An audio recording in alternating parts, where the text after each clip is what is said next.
Kumakain ba kayo nitong cassava cake? Alam niyo ba na ang root crop na cassava o kamoting kahoy, katulad din ng nami at kapag kinain ng hilaw o undercooked, pwedeng makalason.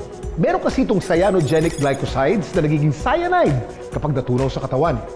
Pero dahil ang kamoting kahoy ay parte na ng mahabang kasaysayan natin mga Pinoy, natutunan na ito ng nakarang henerasyon kung paano ito ligtas na ihanda. Tumis ako. Sa video ito na umabot ng 21 million views, pinakita kung paano hinahanda ang isang pagkain sa probinsya. Naghahanda ng pagkain sa gitna ng gubat, sa gitna ng rainforest. At ang paraang ginagamit nila talagang very primitive. Pero ilang daang taon nilang natutunan yan. Trial and error. Ang mga tao sa comment section tila curious, ano nga ba ito? Pero matindi nating nalaman, ang root crop na nasa video kailangan ng mabusising preparasyon bago kainin dahil may taglay pala itong lason.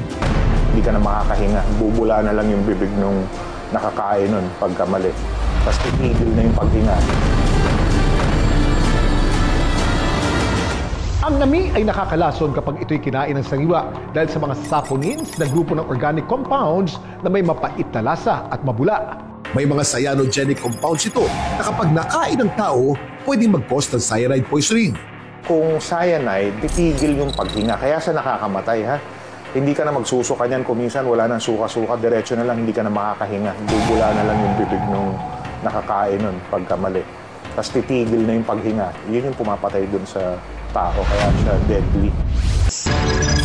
Alam naman daw nila na pwedeng makalason ng nami. There is a correct way to prepare yung mga root crops na ganito. Huwag yung basta nakita ninyo, susubukan nyo na.